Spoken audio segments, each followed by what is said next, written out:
Hey, and welcome to another episode. Well, let's talk about Thomas Markle Sr. and if he's okay.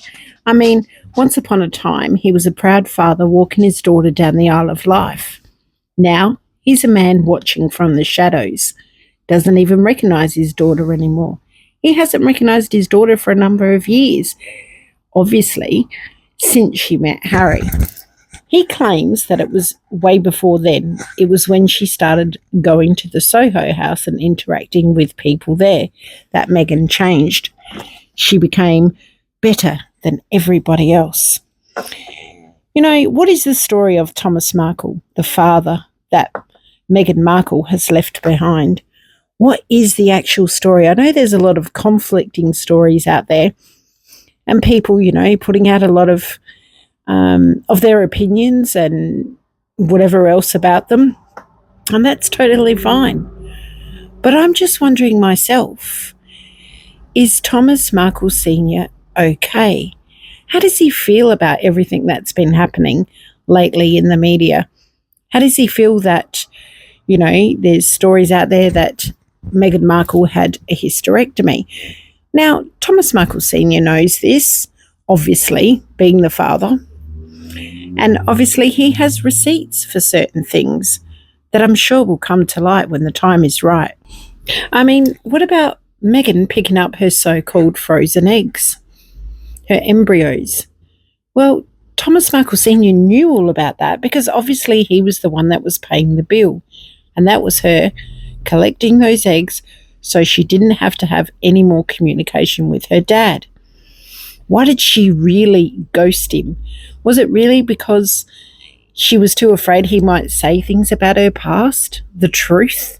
Because Meghan Markle has painted a picture to the royal family and sold herself as somebody else to Harry. Now, if Harry had any balls as a man, he would have said, I want to meet your family. I want to meet your father. I want to know your side of the family as well, and make up his own mind. Not go on a story that this woman has given him. But of course, Harry, close your ears if you don't want to hear this, is very, very pussy whipped. He has literally taken his balls, put them in Meghan's purse from the minute he laid eyes on her, whenever that was. Was it on Instagram? Was it when they got introduced with someone? Who knows that story, because all the stories are false? Who knows the stories about the family too? There's so much conflict out there, isn't there? We know Thomas Markle Sr. was a former Emmy-winning lighting director and worked behind the scenes in Hollywood and in life. He was behind the scenes of Meghan's rise too. He paid for her schooling, supported her dreams, and by Meghan's own admission in early interviews, was a rock in her life. But that rock ended up rubble. Because like any other friendship or relationship that Meghan has ever had in life, she turns it all into rubble. She uses and abuses as much as she can, and then she just tosses them out when they don't serve a purpose to her anymore. That's what Meghan does. People and things are disposable to Meghan. It's like buying a disposable plate. Use it, toss it in the trash. That's how she treats people. Everything changed in 2018 when she met Harry.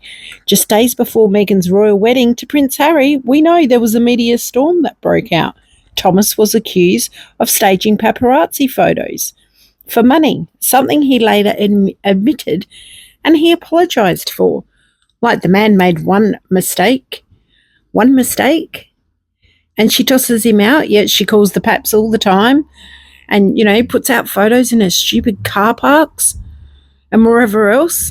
But no, her father makes one mistake and that's it, he's done. Thanks for all the money, Dad. See you later. It's unbelievable. And we also know that, the big saga about them not attending the wedding. Did he really want to go to that wedding after everything she'd done to him? Who knows? We know he's had his health issues and public pressure kept him from attending the wedding. But it wasn't just his absence that made headlines. It was the silence that followed. Meghan, now the Duchess of Sussex, reportedly cut all contact. Of course she did. Because she didn't want them speaking. But they're allowed to speak, just like everybody else. You know, I mean, put it this way, if the royal family did intervene at the time when the Queen wanted to, but she put a stop to it, Meghan put a stop to it, the family would never have said anything. We would not have known the little tidbits about Meghan that we do now. We would have just went on face value of what Meghan had said. So the royal family not intervening was a good thing.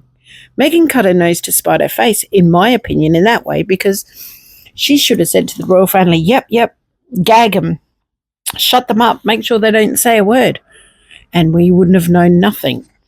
But of course, in the years that followed, Thomas Markle has spoken out in many interviews begging for communication with Meghan, always claiming, I love my daughter, but he hasn't spoken to her in years, and he's always left the door open for her.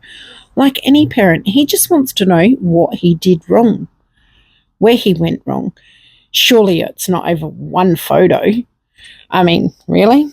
You're going to diss your father that you put up on a pedestal and put so many, had so many interviews out there saying everybody should be like her dad?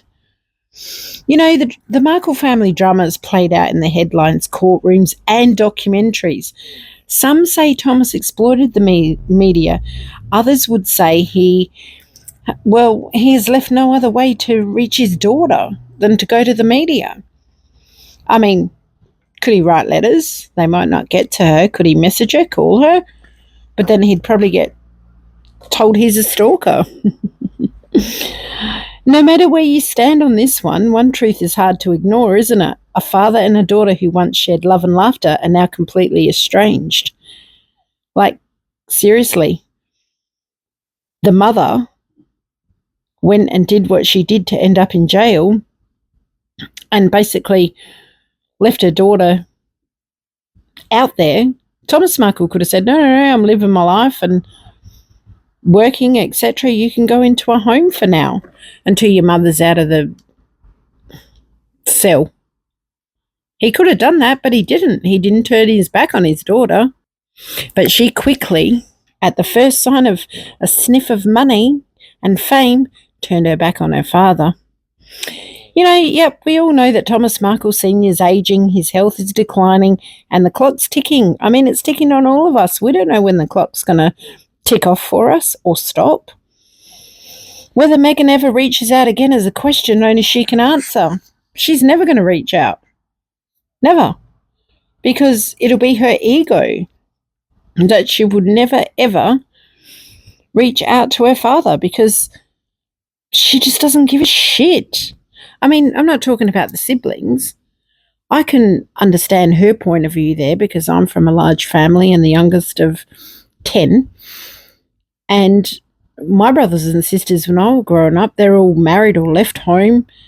And when they come over on Sunday for a family dinner, I'd often hide in my room and think to myself, well, Mum and Dad can have time with their other children. I didn't have that connection with them. I was like an only child because they're all gone, left home. So I can kind of understand her saying, I can relate to her in that way, saying that she didn't have a connection with her brother and sister, because if she only seen them on birthdays and Thanksgiving, Christmas, Easter, whatever, she wouldn't really know them that well. So I kind of can get that. But her father, the one that raised her, fed her, schooled her, loved her, it's disgusting. You know, at least write a decent letter to the man and tell him what he so-called did wrong. We know she did write a letter, and that will see the light of day one day, I suspect, when he's not here. He has always maintained that he keeps that letter secret, so not to make Meghan look really, really bad for whatever she wrote in that letter. So Meghan knows how to manipulate the story, doesn't she? She knew that her father wasn't going to put that letter out there, the whole lot, the juicy bits. So who's manipulating the story here? Who's the one that's manipulating and telling us fibs, tall tales? Who do we believe? Let me know what you think down below in the comments. It's the saga that keeps on continuing.